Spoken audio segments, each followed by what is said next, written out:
behind the curtain. Just basically saying, yeah, we did it, just keep your fucking mouth shut. Yeah, 100%. How mad would that be? I'm loving you.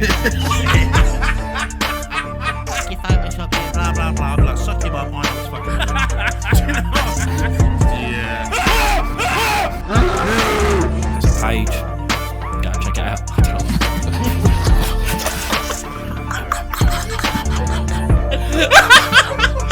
He throws us for a while, can't you?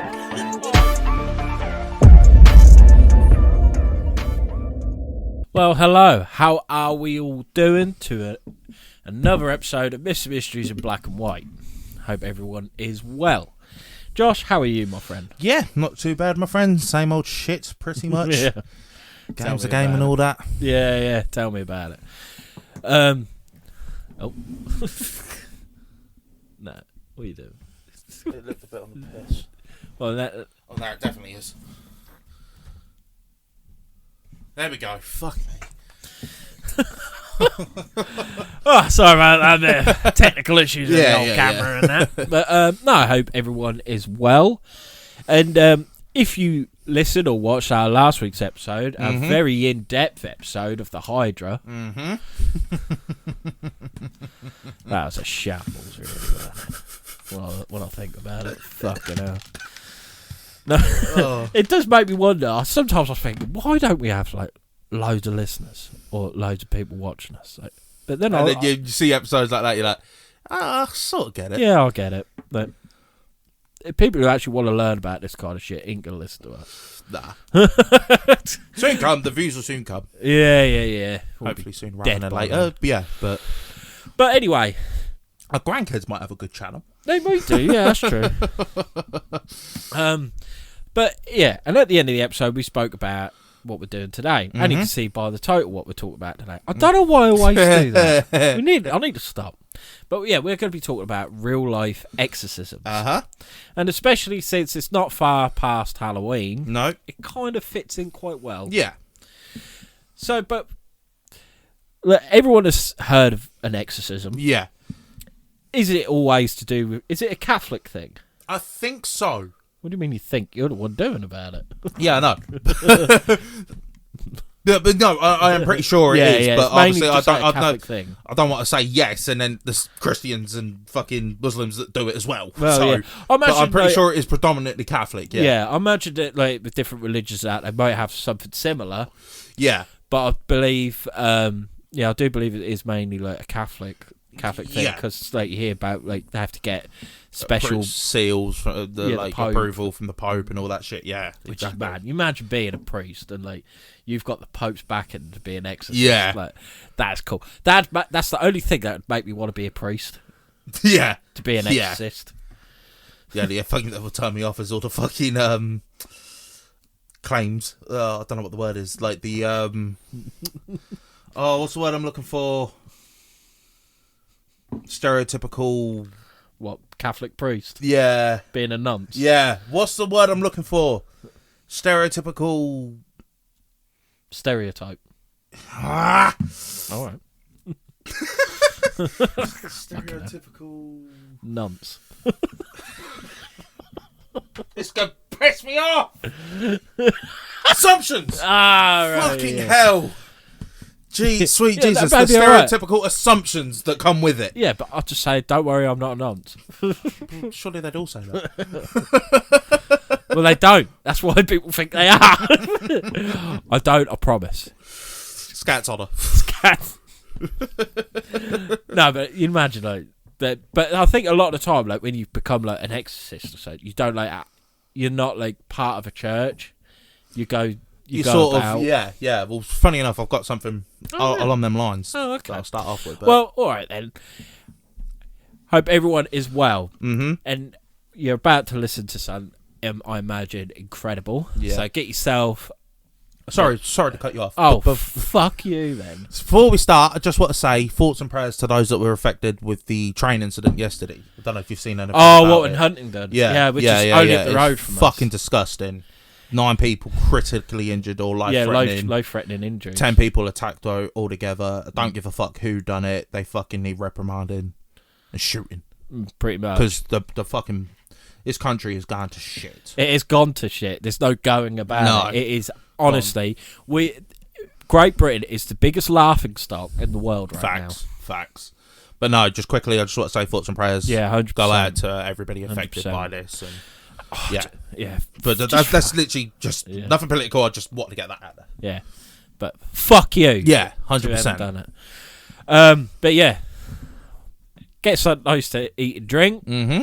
If you're listening to us while you're exercising, I hope you getting keep going, doing all that. If you're just sitting there in your pants with butter soaked crumpets dripping down you. Oh, sweet Jesus! I hope it is good. You've got good butter. None of this shit butter. Because that is a common argument in my household. What represents good butter? Yeah. I'll only have Anchor. To me, Anchor butter is king. And Courtney's like, butter's butter. I'm like, no, you don't. I agree with Courtney. No, it's fucking butter, mate. Fuck off. You don't understand. You don't understand. Butter, right? Every butter has its own taste. Yeah, butter. No. It's different textures and layers to butter. And to me, Anchor is best. Fair enough. So, this podcast is sponsored by Anchor Butter. Oh, if it was, I'd piss my pants. I'd lather myself in it. I look like that fucking peanut butter baby. Oh, no, I'd like to kick his head in. Yeah, fucking see you right. I don't know why it's just so jarring. I don't know. You in the nose, you little mug. I've never watched a video that gave me so much anger, which shouldn't have gave me so much. No, I think it's warranted. I don't get it. Honestly, I don't get it. No. But anyway.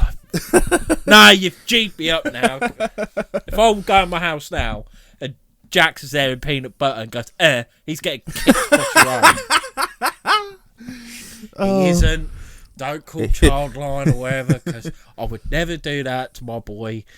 But I just hate that video with a passion. Yeah. And I don't know why. But fuck them. Anyway, yeah, so if you're there all slathered up in butter with your crumpets, then have a good time. And listen to Josh's dulcet tones. You know, his jazz-like voice. Jazz-like voice? What am I, Ray Charles now? Yeah, boy. Yeah, fair. Speaking about terrible incidents where the devil gets clapped at people. Yeah, pretty much. Jesus Christ. Just start talking before I make... So, yeah, like I just mentioned, I've got something here from a Father Vincent P. Lampert, who was a Catholic priest and the designated exorcist of the Roman Catholic Archdiocese. Well, if you move your thumb... Yeah, Archdiocese. Archdiocese of Indianapolis. He starts with, I'm a priest from the Roman Catholic Catholic Archdiocese of Indianapolis. Fucking hell, no! Groundbreaking news. And I was well, we're saved. The world is saved because it's about a Catholic priest, and he says, "I am a priest of the Catholic Church." Honestly, my life is, you know, like. When something's confusing, you just get a load of numbers stuck in your head. Everything's just lined up now. And I was ordained back in 1991. I was thought you was going to say something else then. When you said I was ordained, I thought you was going to say I was autistic. I genuinely thought that's what you was going to come out with. And that'd have made a good twist. That'd have made everything good. It might have been. Yeah, and I was ordained back in 1991. 14 years into being a priest, my bishop appointed me to be the exorcist for the Archdiocese of Indianapolis. At the time I was appointed, I was one of only 12 stably appointed Catholic exorcist priests in the US. Today that number has grown to 175. Oh, that's sick. The church says the best way to learn the ministry is through the apprenticeship model. but because there were so few in the US back in 2005, my bishop sent me to Rome, and I was able to train under I'm fucking shit with words. Franciscan priest, who allowed me to sit in on 40 exorcisms that he performed over the 3 months I was there. 40 in 3 months? Yeah. Fuck me. The demons need to chill. Yeah, innit? Have a break. It's one thing to read all the book knowledge and to understand what the church believes and teaches about evil. It's another thing to see the practical application and to actually experience the demonic itself. There's a very strict protocol that I follow. A person needs to have a psychiatric evaluation and medical examination by a doctor. I'm basically asking them, is there something about this person's condition that you cannot explain? And then I sit down to do an intake questionnaire, trying to determine if this is demonic. The church works with anyone who believes that they are up against the forces of evil. My main goal is to determine if that there really is a case, because I'm trained to be a skeptic, which is fair enough. Yeah, I think they had to do that because of the past. All the fucked up ones. Yeah. I average 3,500 people a year who reach out to me for help, and they come from all walks of life all over the US, other parts of the world, all kinds of faith backgrounds, you name it. So there's not a day, 7 days a week, I don't deal with some form of exorcism ministry. Now those cases of demonic possessions are real. They're rare, and maybe 1 out of every 5,000 cases is demonic possession.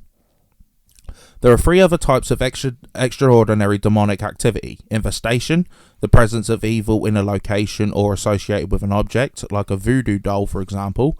There's demonic vexation, which are physical attacks, and then demonic obsession, which are mental attacks. Infestation, vexation, obsession. I do thousands of those a year. I don't even keep track anymore. The real cases of demonic possession itself, I see maybe 1 or 2 or 3 a year on average. There are no typical exorcisms. Each case is different. I still remember in one of the exorcisms in Rome, the body began to float in front of me. The levitation began and the body was about a foot off the chair, and I'm looking at this in disbelief. What in the world is going on here? How is this possible? And then the priest who's training me... I've seen it in the magic show. So, hang on. Right, so with levitating and all that. Uh-huh. So... is Dynamo actually a magician, or is he just possessed? Just fucking possessed? He's just making money out of being possessed. Like, fucking fair play. Yeah, to great. Him. Like, you are you've took it and ran with it, yeah? Yeah. You fucking weirdo. And then the priest who's training me, he just takes his hand and puts it on the head of the body and pushes the person back into the chair and continues to pray. So No. There you are, we can do that. Yeah. Hey, pack that fucker in. Stop playing silly buggers. Let Lord Jesus Christ save you. You daft bastard. He never paused for a moment. He just kind of glanced over, looked at it, and then just took his hands and put it on the head of the person and pushed them down just to continue to pray. I love that. Like, he's probably Heavenly Father. Gets pissed off at one point. Just go for some fucking. Look, I'm not telling you again. Sit down. Slaps him around the face. Stop. Yeah. That weren't me, Father. Demons can do certain things that we would just find completely not possible. I've seen when demons manifest, eyes roll into the back of the head. The Undertaker. What? Yeah, but if anyone is possessed, it is that. It is the fucking Undertaker, yeah. Oh my God, it's the Undertaker. There's growling and snarling, foaming at the mouth and whatnot. Are you sure they just weren't rabies? Yeah. Are you sure they just weren't rabbits? A person or a dog? The voice. It was a person called Jack. The voice becomes deeper and more authoritative. Strong, horrible odours, stenches that are coming from the person that possessed. It was a furry.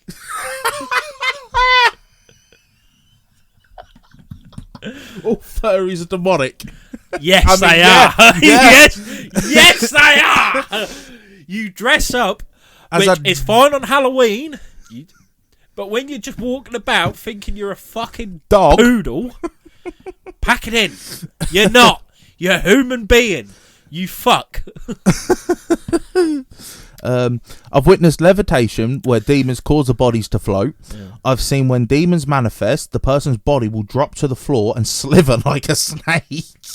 I'm a snake. It's like, oh, demon. Like a priest that's there. I don't know why they're on YouTube, but everyone does. And that video come up. Like, I'm a snake. Tell me where it is. Power of Christ compels you. Yeah, he just blew his fucking computer up.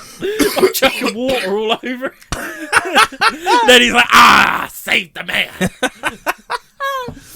I've seen when manifestations begin, the face becomes contorted, and even sometimes the tongue has come out like a snake. Well,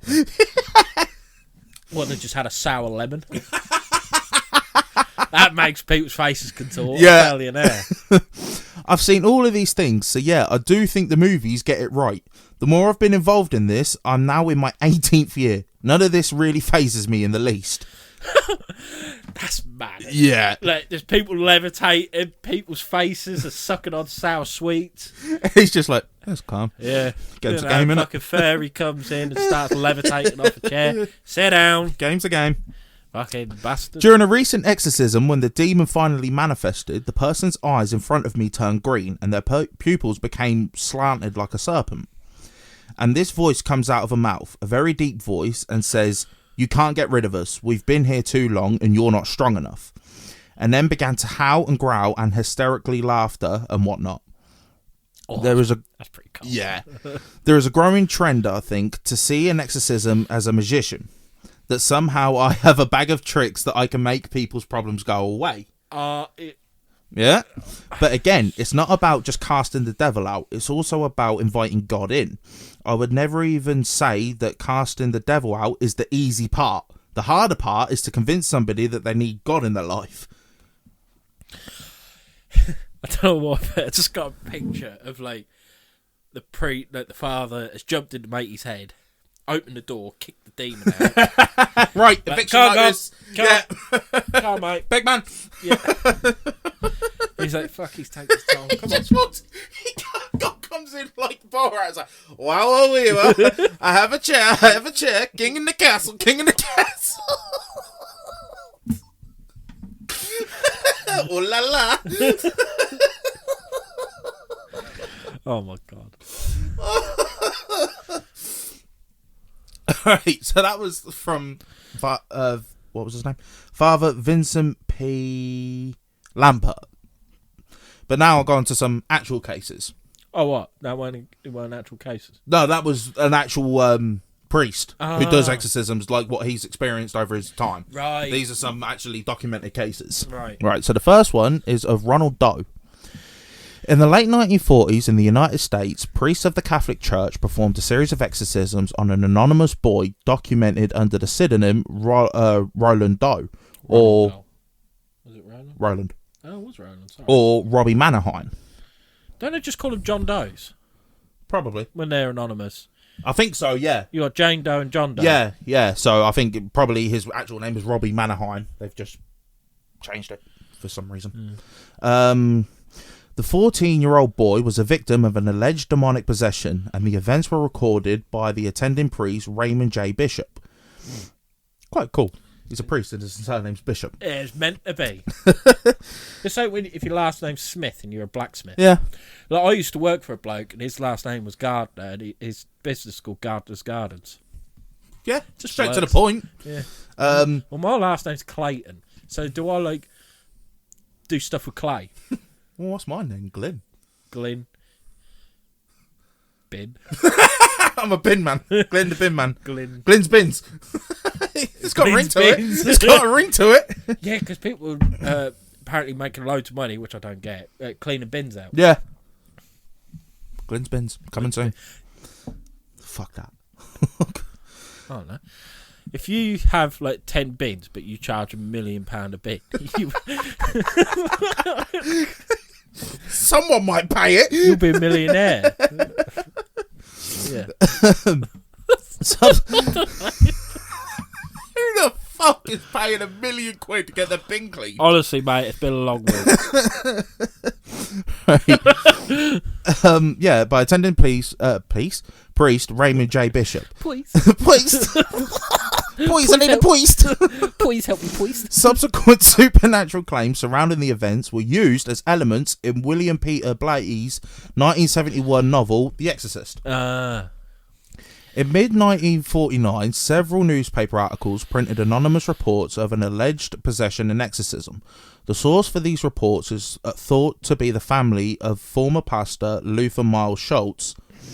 According to one account, a total of 48 people witnessed the exorcism. 9 of them... what the fuck does that say? Je suis baguette. The Frenchies were in town. Oh, mate, if I ever got possessed by a fucking Frenchman, just kill me. Just kill me. I don't want to come back from that. Oh, le petit déjeuner. Honestly, I give you full permission to shoot me in the fucking face and empty that clip because I do not want to come back to the world of the living knowing that I had a fucking Frenchman inside me. Pause. Fuck off.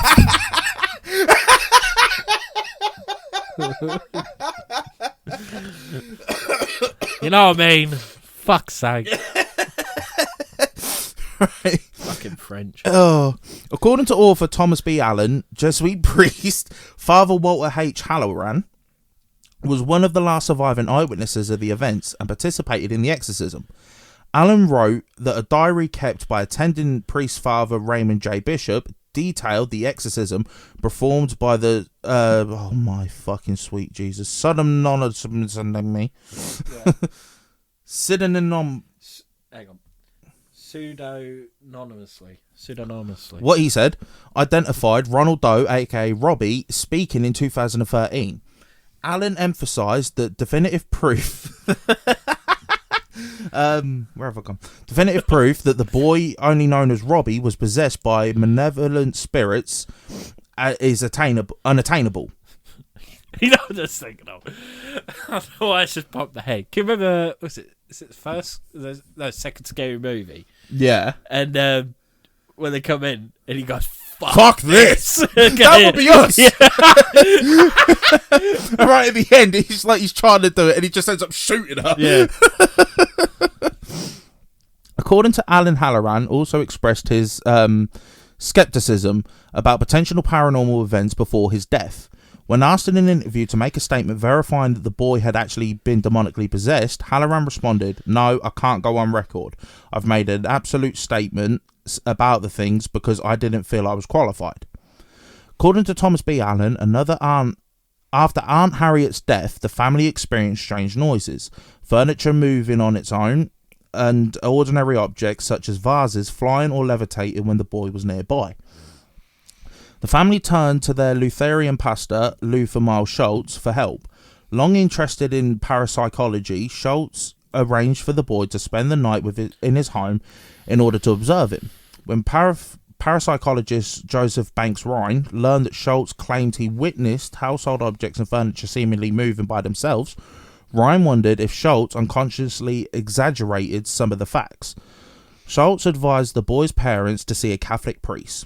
According to the traditional story, the boy then underwent a number of exorcisms. Edward Hughes, a Roman Catholic priest, conducted an exorcism on Roland at Georgetown University Hospital. During the exorcism, the boy allegedly slipped one of his hands out of the restraints, broke a bed spring from under the mattress, and used it as an impromptu weapon, slashing the priest's arm and resulting in the exorcism ritual being halted. After the failed exorcisms, additional incidents occurred, including unexplained scratches on Roland's body. The boy's mother, a native of St. Louis, Missouri, desperately sought opportunities for a change in scenery. Upon seeing the word Louis appear in the scratches on the boy's ribcage, the family resolved to travel to St. Louis.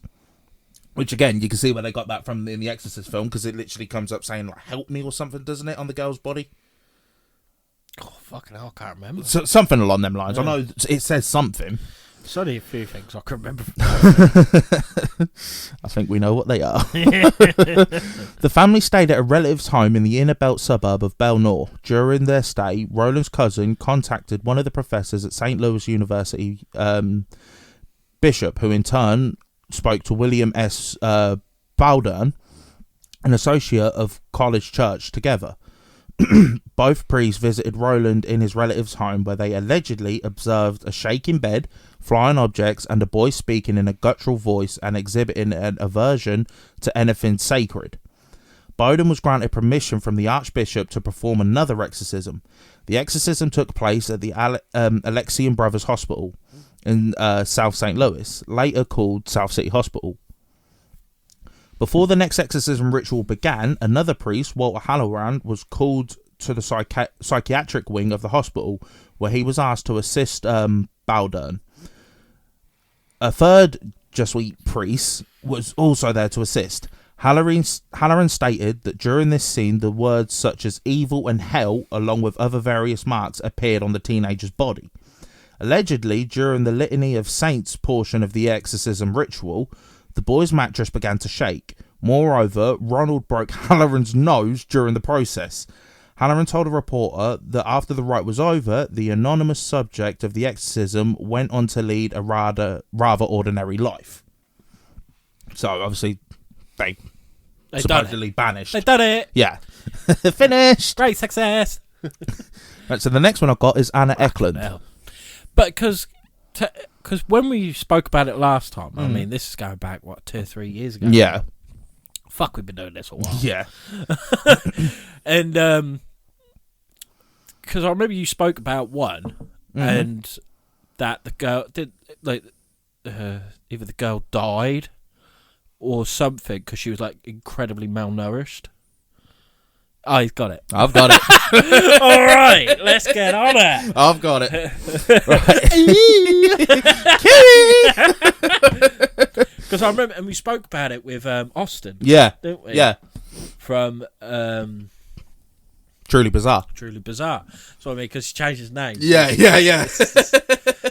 But no, honestly, if you want, as well as us, make sure you keep listening. Yeah. Make sure you listen to Truly Bizarre with Austin Alvarez, which I believe he has done a video on it. Yes, he has. I'm pretty sure he has. Oh, thing is though, right?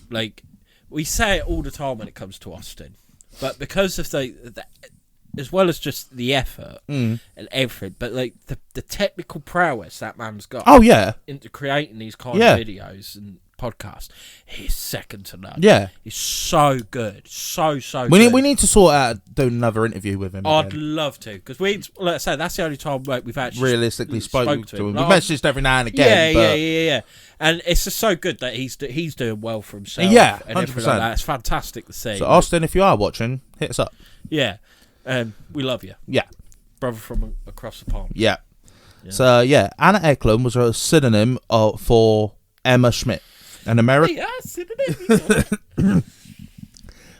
woman. Who patronising, weren't I? I'm so sorry. No, you're alright. It's true. Yeah, you're alright. I fucking hate you. Like, you're right. Fuck this. I'm gonna twist your nipples. Jesus. Please.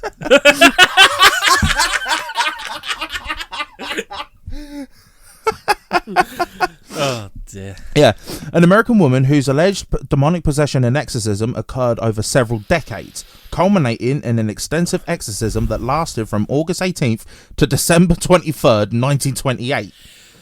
Jesus, you'd be pretty fucking tired after that. Yeah, but also when the exorcism finally happened, you'd feel like losing a part of yourself, wouldn't you? Well, yeah, you would a bit. It'd be like, like when you grow up. Well, I don't know. How can I put this?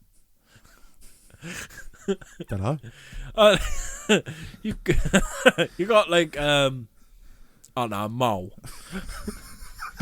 So it's like about to compare an exorcism to a fucking mole. No, but before the exorcism, she's been possessed and everything, but it's been with her for fucking years. It's like a mole. It's just there, and then it gets a bit rum, and you have to have it cut off. But then it's like, I like that. I like that mole. Yeah, I kind of miss it now because it was part of me. Do you know what I mean? Yeah. Okay. Oh, that makes sense. In early Iowa, Eklund was said to have exhibited symptoms akin to possession beginning at age 14 and was 46 years old during her final exorcism. Fucking hell. You've wasted pretty much your entire life Half your life, yeah. Getting shafted by demons and touched by priests. Fuck that. You've drawn the short straw, girl. Yeah. Eklund's case is considered by theologians,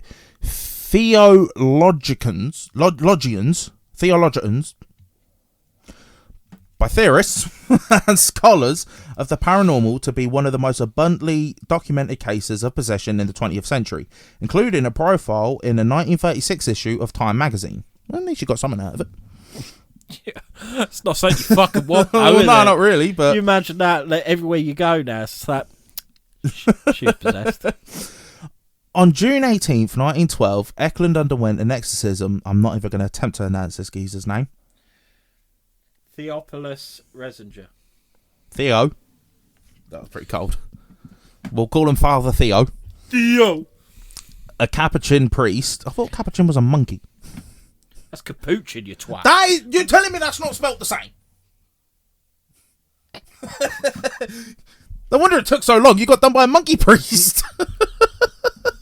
Yeah, but she was possessed. She didn't know what was going on.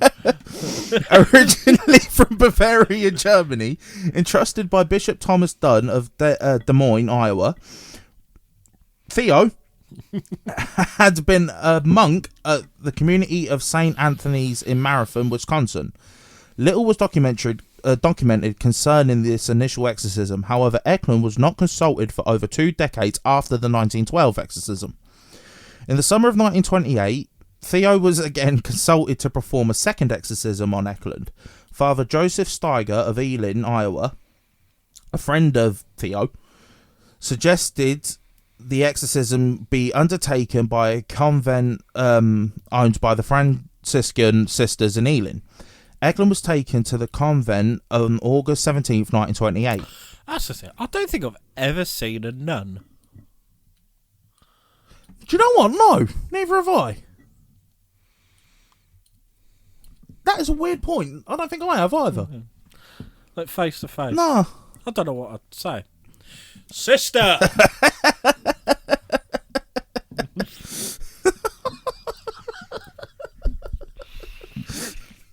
Fucking just... Sister! just say we're walking, we're like just chatting. Yeah. Sister! Anyway, what I was saying... Oh, yeah. Are you in the song? Just put my hand up. Hey, if you take it wrong, you've got a sick head. Where was that? Yeah. On August 17th, 1928, and reportedly exhibited numerous symptoms, including falling into fits of rage over food that had been sprinkled with holy water and hissing like a cat. With the help of the Franciscan sisters of the convent, the exorcism began on August 18th. The exorcism was reportedly violent, with Eklund levitating, howling, and hanging from the frame of the doorway. The first session... She's just getting her reps in. Yeah, fair play to her. She's fucking got to get all the game. Core strength. The first session lasted... You got to think the amount of core strength you need to make yourself levitate. Yeah. Like, that is incredible. Like, she's got absolute fucking steel. The first session lasted until August 26th. A second session occurred between September 13th and September 20th, followed by a final 8-day session that lasted from December 15th to December 23rd. At least it was done before Christmas. Exactly. 1928. The extensive exorcism resulted in the deterioration of Eklund's body as she refused to consume food, also vomiting foul debris and what appeared to be tobacco leaves. Her head, lips and face reportedly swelled, and she was also able to speak in multiple languages unknown to her. Oh. The exorcism was reported... At least the demon's like bilingual. Yeah. Bilingual demon. You know, it's not... What if you remember it afterwards? Oh, fucking you wouldn't want to, would you? Well, you learn a language out of it, so at least you get something. Do you know what I mean? Yeah, that's true. That's hard. I'd love to learn Latin. Yeah. Latin it would be cool. Yeah. Right? It's like when like you see the Conjuring films and that. And he's just recited it, yeah. Start speaking in Latin. Yeah. Like, yeah, that's cool. It's pretty cool. Thing is, though, does he actually know what he's saying? Probably not. No. It's probably just saying a Chinese order. Of course, speaking of which, I had Chinese last night. Oh, I haven't had a Chinese in a long time. Oh, I just fancied it, and I've got fucking so much washing up to do. Like, fuck this. We'll have Chinese. I'll sort it out later tomorrow, which is today. So after the podcast, I'm washing up. But yeah, I had roast pork and roast duck rice. Yeah. Roast beef chow mein. Yeah. And I've got an extra pot of gravy, and I mixed it all together. And Oof. Gravy. Yeah, it's like a gravy sauce. You mean like the barbecue sauce, sort of? Yeah, but it does say on there gravy. Oh, right. I was going to say, fucking genuine gravy on... Gravy on a Chinese? No. I can have gravy. Nah. I love gravy. Sometimes when I'm feeling fruity. Oh, no. What's about it? No. Come on. Tip gravy on myself. Bathing gravy. Yeah, and I pretend I'm Yorkshire pudding.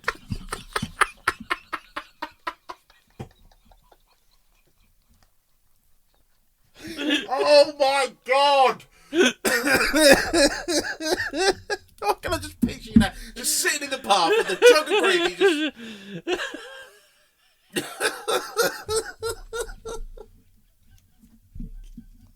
Oh my days! Oh, I don't know. Oh, my mind just. Oh, fuck me. Fucking fuck, mate. I don't pretend I'm a Yorkshire pudding. The exorcism was reportedly so grueling that Eklund's behaviour so violent that several nuns in the Franciscan order asked to be relocated to a different convent. Man up. You've got to be there for the Holy Lord. You've got to take the rough with the smooth, innit? Exactly. Oh, you just think you're just polishing poos all day. Eklund was believed to be possessed by Judas Iscariot, as well as Jacob, her own father. Now, I'll tell you what I'm going to quickly do. What, you think? Find out who the fuck this geezer is. Not Judas, like Judas. Let's find out. Judas Iscariot was, according to Christianity's four canonical gospel. Yeah, it is. It's the Judas. Oh. Yeah, but he weren't like a demon. And anyway, he felt incredible guilt after betrayed Jesus. We couldn't have felt that guilty. He's there fucking possessing people. Well, no, but that's what I mean. That's why I don't believe it. As well as Jacob, her own father, who had cursed her with the help of his lover, her aunt Mina, for refusing his incestuous sexual advances during her adolescence. During the exorcisms, Eklund also spoke in a high falsetto voice, with Resinger interpreted the voice of her aunt Mina. What? Her dad tried to fuck her? Yeah, from sounds of it. Her? Yeah, from sounds of it. What a horrible man. Yep. On December 23rd, the final day of the exorcism, Father Resinger commanded that the demons, in the name of the Father, the Son, and the Holy Spirit, through the insertion of the Blessed Virgin Mary, to depart to hell. Eklund collapsed on her bed and began to shriek Beelzebub, Judas, Jacob, Mina, followed by hell, hell, hell. She opened her eyes and then spoke in her own voice, saying that my Jesus mercy, praised be Jesus Christ. Resinger's exorcism was reportedly successful, and Eklund only exhibited milder and quite manageable possessions after this. Her true identity was kept from the public in written accounts. Right. Fucking hell. Like, so Beelzebub, isn't he the Lord of the Flies? Yeah. Yeah. He's one of the demon princes. Demon princes, yeah. Yeah. Because you got Beelzebub, you got Leviathan. Yeah. Asmodeus. Lucifer. Asmodeus. Yeah, Lucifer. Because, yeah, well, no. Because it's quite confusing, isn't it? Because you've got technically Satan, yeah, and then all of them, but then Lucifer's another word for Satan. But yeah. I swear he was one of the disciples. Yeah, I get confused. It is mad confusing. I thought Lucifer was the devil. So did I. Because he is the fallen angel. Yeah. So I don't get how it works, but apparently he is one of them. So cast him out of heaven. Yeah. I don't really get how it works, but yeah, you got them. We'll have to do like a proper demon. Yeah. Demon episode. I feel like there's a couple we're missing. Oh, there's 7, isn't there? Yeah, because it's for the 7 deadly sins, isn't it? No. I thought that's what they were linked with. Oh, I don't know. Hang on. Thought each one was like its own.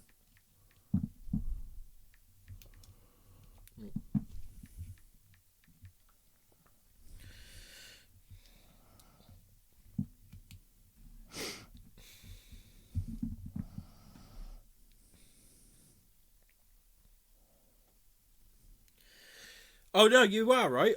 I'll take it back. Clever cunt. What? Yeah, because you are right. Yeah, Lucifer. Yeah. Which is pride. Mammon. Yeah. Greed. Asmodeus. Yeah. Lust. Yeah. Leviathan. Yeah. Envy. Beelzebub. Gluttony. Satan. Wrath. And Belphegor. Sloth. What was... I thought Lilith was one for some reason. She... or when she like his bitch. Yeah, pretty much. She's like the queen of demons. Queen of... Yeah.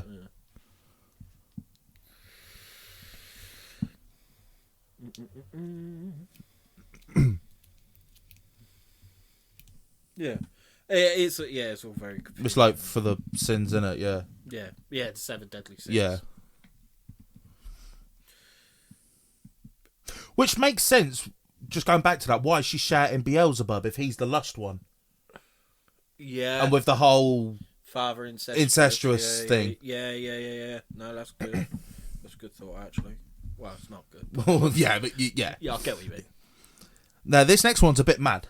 And it's a bit closer to home because it's British. Is it? Yeah. And in recent history, it's not that old either. Oh, really? Right. So the next one is Michael Taylor.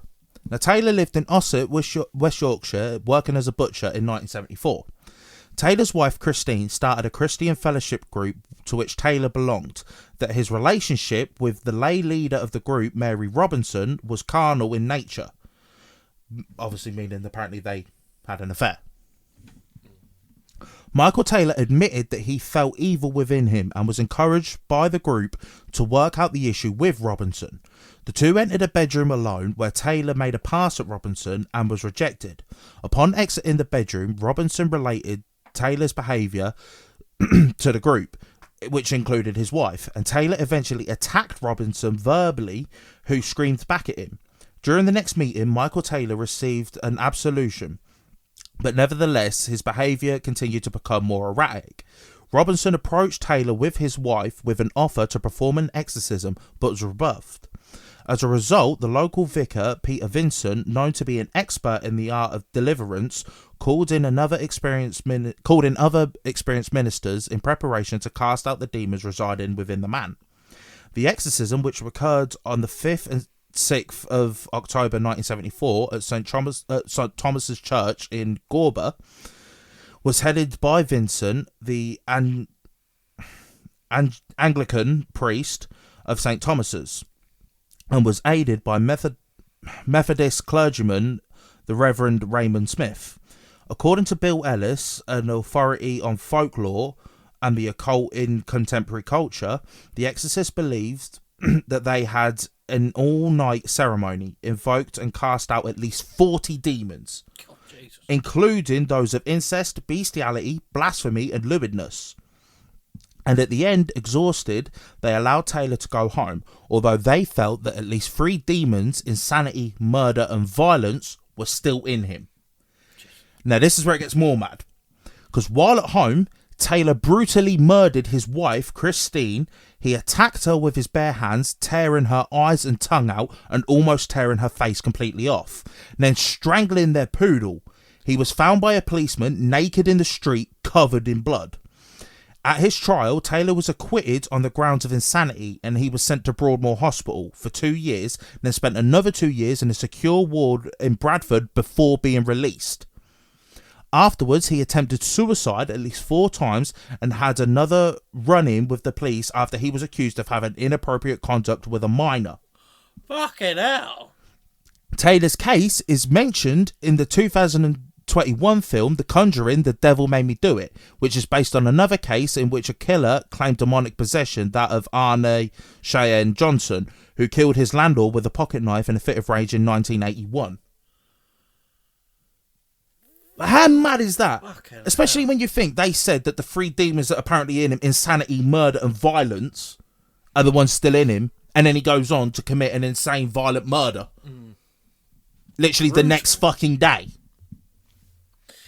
Well, yeah, because there's less space for the... Yeah, it's like, right, we've got to act quick, boys. Well, no, yeah, because with all the... Like, there was 40 demons... So he said you have 43 demons in his head. Or wherever. In him. And they're all fighting to, like, take over. The 40 have been took out, and them 3, they can work in harmony. They take charge at the same time. It's weird when, like, whether you believe it or not, it is weird how they are... There was a demon for bestiality, though. Like, nah. But again, it's weird how they're sort of linked.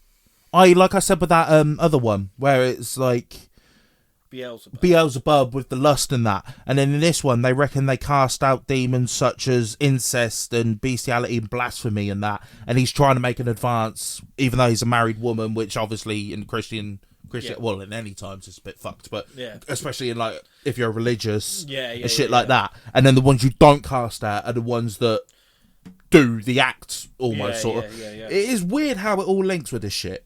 That is mad. That is fucking mad. God, I'm tired of our eyeballs out. And then the last one that you was briefly on about is Anna. I think it's Mitchell, but I'm just Michelle. Right, Anna Elizabeth or Annalise Mitchell was a German woman who underwent 67 Catholic exorcism rites during the year before her death. She died of malnutrition, for which her parents and the priest who performed the exorcism were convicted of negligent homicide. She was diagnosed with epileptic psychosis and manic depression and had a history of psychiatric treatment that proved ineffective. When Mitchell was 16, she experienced a seizure and was diagnosed with psychosis caused by a temporal lobe epilepsy. Shortly thereafter, she was diagnosed with depression and was treated by a psychiatric hospital. By the time she was 20, she had become intolerant of various religious objects and began to hear voices. Her condition worsened despite medication and she became suicidal, also displaying other symptoms for which she took medication as well. After taking psychiatric medication for 5 years, failed to improve her symptoms, Mitchell and her family became convinced she was possessed by a demon. And as a result, her family appealed to the Catholic Church for an exorcism. While rejected at first, 2 priests got permission from the local bishop, Joseph Stangl, I'll just say, to perform the exorcism in 1975. The priests began performing exorcisms and the family stopped consulting doctors. Mitchell stopped eating her food and died of malnourishment and dehydration after 67 exorcism sessions. Mitchell's parents and the 2 Catholic priests were found guilty of negligent homicide and were sentenced to 6 months in jail, which was reduced to 3 years of probation. Oh, right, yeah. As well as a fine. Several religious horror films are based on her story, including the 2005 film The Exorcism of Emily Rose, the 2006 film Requiem, and the 2011 film Annalise the Exorcist Tapes. In June 1970, Mitchell had a 3rd seizure at the psychiatric hospital where she had been staying. She was prescribed anticonvulsant drugs for the first time, including Dilantin, or however you say it, which did not elevate the problem. She described seeing devil faces at various times of the day. The same month, she was prescribed Alept, which is similar to chlorpromazine and is used in treatment of various psychiatric conditions, including schizophrenia. Disrupted behaviour and delusions. By 1973, she began experiencing depression, hallucinated while praying, and complained about hearing voices, telling her that she was damned and that she would rot in hell. Mitchell's treatment in a psychiatric hospital did not improve her health and her depression worsened. A long-term treatment did not help either, and she grew increasingly frustrated with her medical care after having taken pharmacological drugs for 5 years. Mitchell became intolerant of Christian sacred places and objects such as the crucifix. Mitchell visited unauthorized shrine of San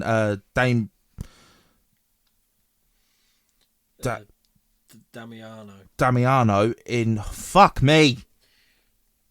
Piacenza. What he said, with a family of friends who regularly organised Christian pilgrimages to Italy. Her escort in Piacenza was convinced that she was suffering from demonic possession because she was unable to walk past a crucifix, refused to drink the water of a Christian holy spring. Mitchell's family and community became convinced that she was possessed and consulted several priests on requests of the exorcism. The priest declined, recommended the continuation of medical treatment, and informed the family that exorcisms are required, but required the bishop's permission in the Catholic Church. Official approval for the exorcism is granted when the subject strictly meets the set criteria and is considered to be suffering from possession and under demonic control. Intense dislike for religious objects and supernatural powers are some of the first indications. Mitchell worsened physically and displayed aggression, injured herself, drank her own urine, and ate insects. On November... Hang on. It's those Bear Grylls. Possessed. Just put a cross in there, and if he starts going divvy, then we'll know the answer. Yeah, exactly.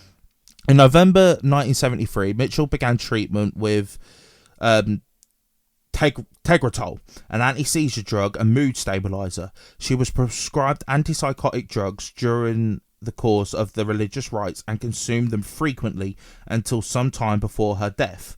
Despite taking these neuroleptic medications, Mitchell's symptoms worsened and she began growling obscenities?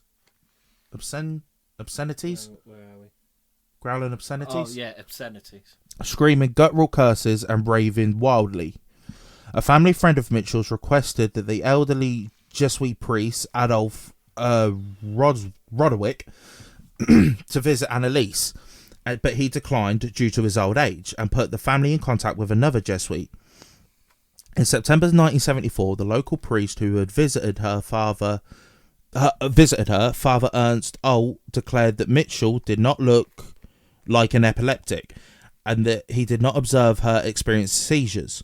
However, between July and August 1975, Olt came to believe that she was suffering from demonic possession and urged Joseph Stangl, the Bishop of Würzburg, to allow an exorcism.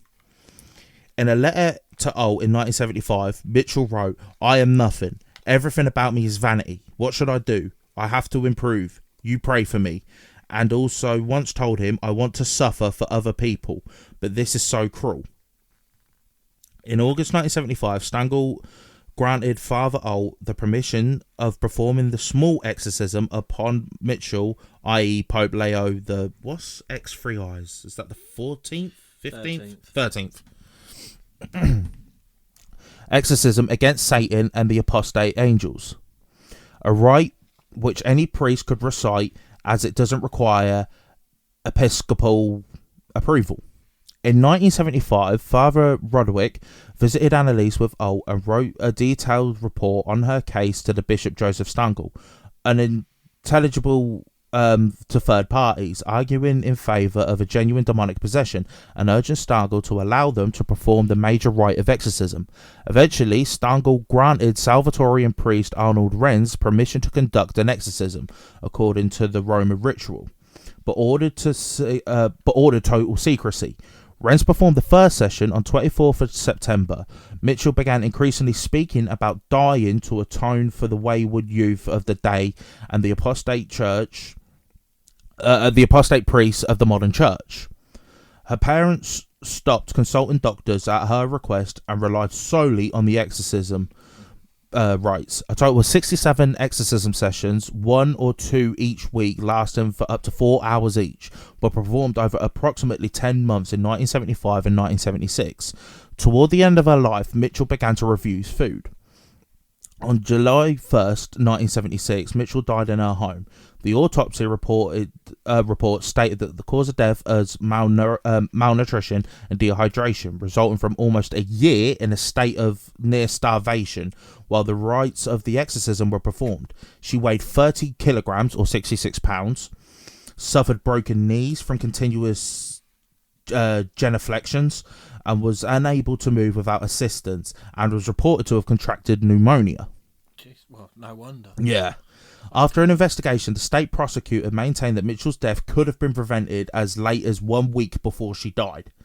In 1976, the state charged Mitchell's parents and priest Ernst Ohl and Arnold Renz with negligent homicide. The parents were defended by famed Nuremberg trials defense attorney Erich Schmidt-Lechner, and the priest defense counsel were paid by the church.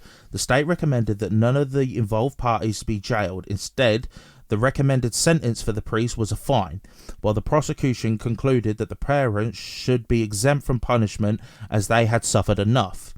A mitigating legal factor in the German penal law on July 14th, 1977. A New York Times article reported that Aschenberg prosecutor had announced that 2 Roman Catholic priests had been charged with negligent homicide in the death of Annalise Mitchell, who had undergone exorcism a year previously. The trial began on 30th of March 1978 in the district court and drew interest. Doctors testified that Mitchell was not possessed, stating that the manifestations of demonic possessions were a psychological effect of her strict religious upbringings as well as her epilepsy. Schmidt-Lechner argued that the exorcism was legal and that the German constitution protected citizens in the unrestricted exercise of their religious beliefs. The defense played tapes recorded at the exorcism sessions, sometimes featuring what was claimed to be demons arguing to assert their claim that Mitchell was possessed. Both priests claimed that 6 demons identified themselves as Lucifer, Cain, Judas, Nero, Adolf Hitler, and an evil priest named Fleischmann. They also stated that Mitchell was finally free from demonic possessions resulting from the exorcism just before her death. Bishop Stangl said that he was not aware of Mitchell's alarming health condition when he approved the exorcism and did not testify in court. In April 1978, the Mitchells and 2 of the priests were convicted of negligent homicide and were given suspended prison sentences and were ordered to share the cost of legal proceedings. The sentences have been described as stiffer than those requested by the prosecutor, who had asked that the priests only be fined and that the parents be found guilty but not punished. By approving the ancient exorcism rite, the Catholic Church drew public and media attention. According to author John M. Duffy, the case was a misidentification of mental illness, which is what Austin said. Yeah, it's a common thing with what you said first. Like the first thing you was talking about was that priest that had done like loads of exorcisms and that. Like the only one, and it seems like a lot of them was probably due to mental health. Yeah, well, he said that, didn't he? He said that he whittled them down until, like, sort of like how we do. We whittle everything down until there is no explanation, and then it could potentially be that. Yeah, exactly. Which is, from the sounds of it, what he does, and from the sounds of it, what they do nowadays anyway, in general. It looks like what they didn't do there. Yeah, exactly. And as well, especially because back then, I know it was 1970s, but like things like schizophrenia and epilepsy and that were a thing, but the medication back then wouldn't have been half as good as it is nowadays. No. So it's no wonder she was trying all these different medications and they weren't working. No. Plus as well, like myself on my medication, I know it took me a good month and a half before I started noticing that they were working. So if she's trying them, let's say, for a fortnight and they're still not in her system correctly, they're not going to work. No. Yeah, I get And she's thinking they're not going to work and they're seeing her condition worsen. And that's the case as well with medication. Some do make it worse. But the thing is, where I blame the parents is where they stopped the medical. Stop listening to doctors and shit. Like, I get it. You think your daughter is possessed, especially if you are a religious family. Is gonna enter your mind. But at the same time, when you've seen your own daughter like whittle away, she was 30 kilos. That is, like you said, 66 pounds. That's nothing. That's the size of a child. Yeah. I don't know what age, but but it is bad. And the fact she's obviously, where it says like her knees were fucked, she couldn't walk with it. Of course, she's frail. Yeah. Do you know what I mean? She's fucked. But and as well, it could have all stopped a week before. Yeah, they could have like saved her. Yeah, they had that week. But like, if I saw my child getting out, like you say, frail, like that, I'd be like, oh, we need a doctor's opinion. Yeah, to get her fluids up. Yeah, you know, I mean, to play devil's advocate slightly, I can see if they're a religious family and she's struggling to walk past like crucifixes and not drink holy water and shit like that. I can see why it would linger in their mind thinking, is she demonically possessed? But at the same time... Could that be mental illness? Yeah, exactly. If she's schizophrenic, she probably does believe there's a demon inside of her.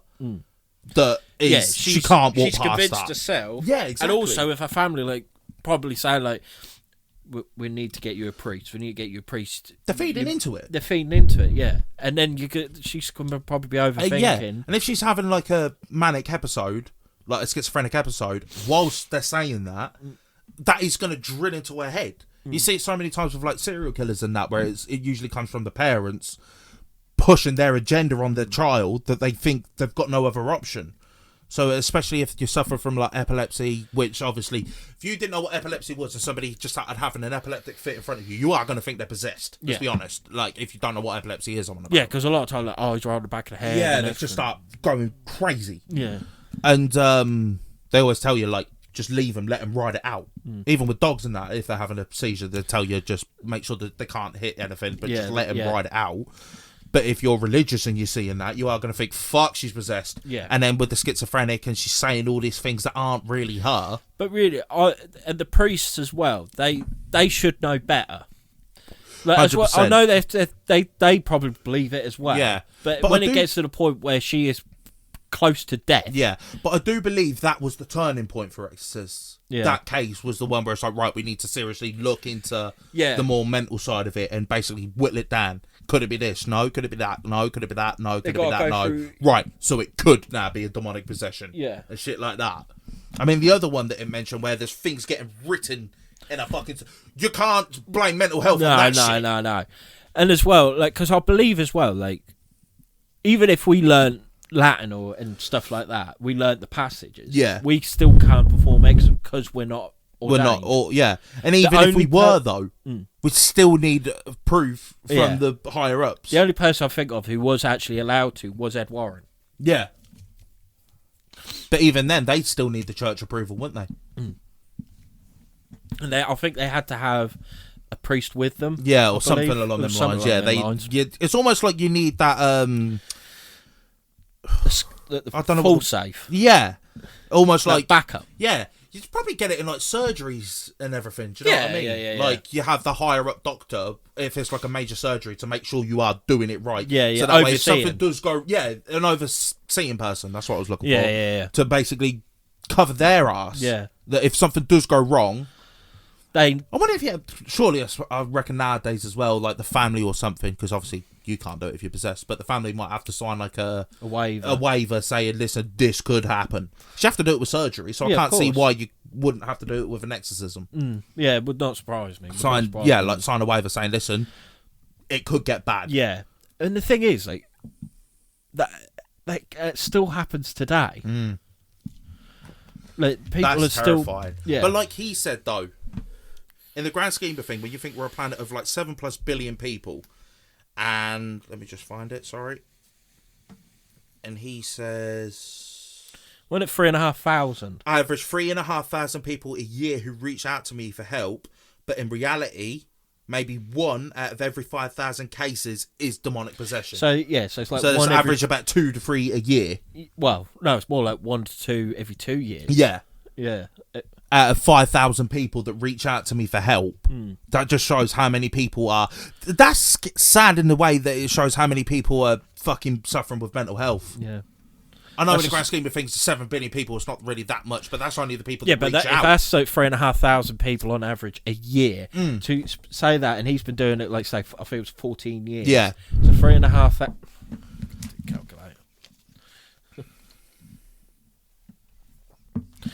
Right. 3,500 times 14.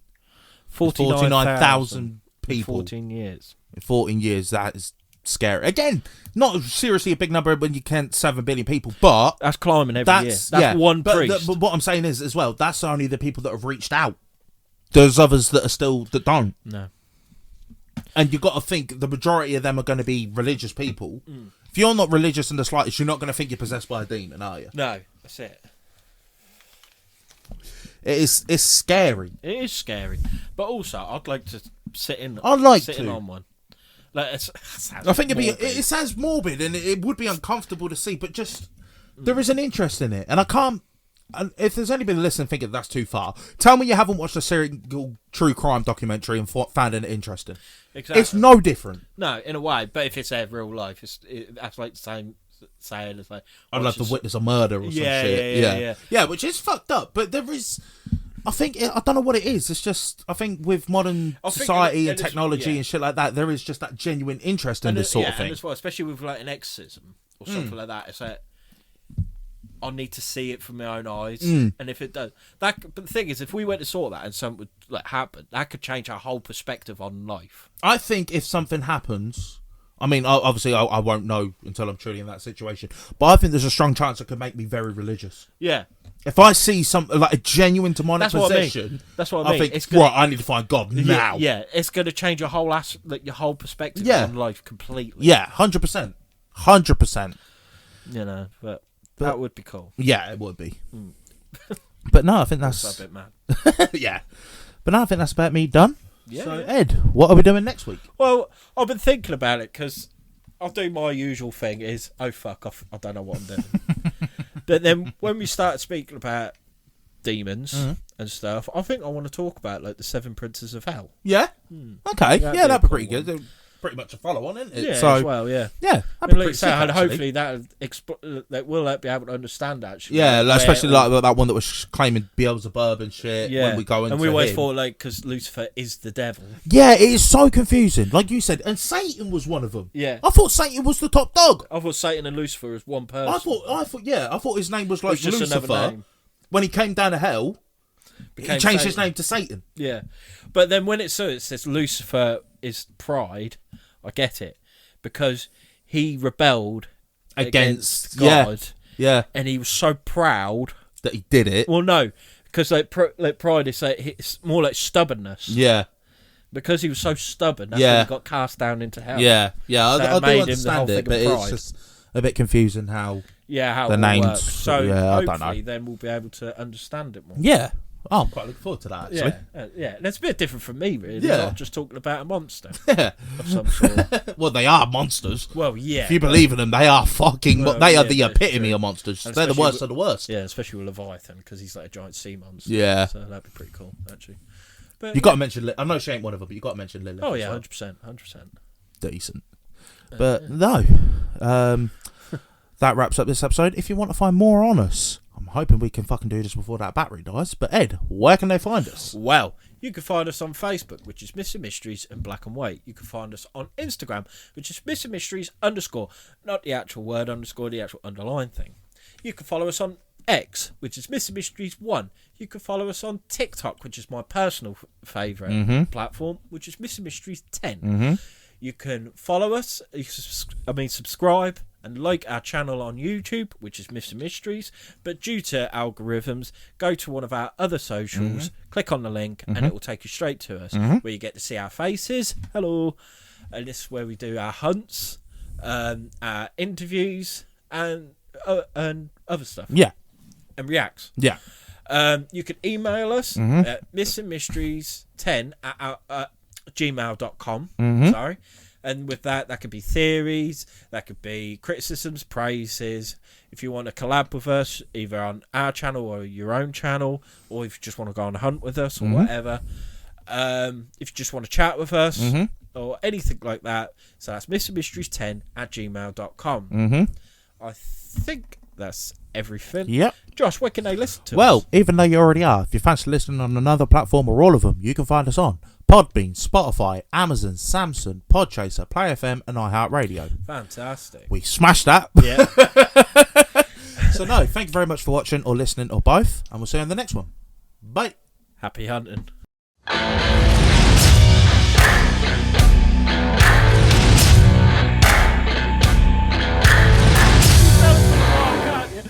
Oh, you made a mess of yourself, mate.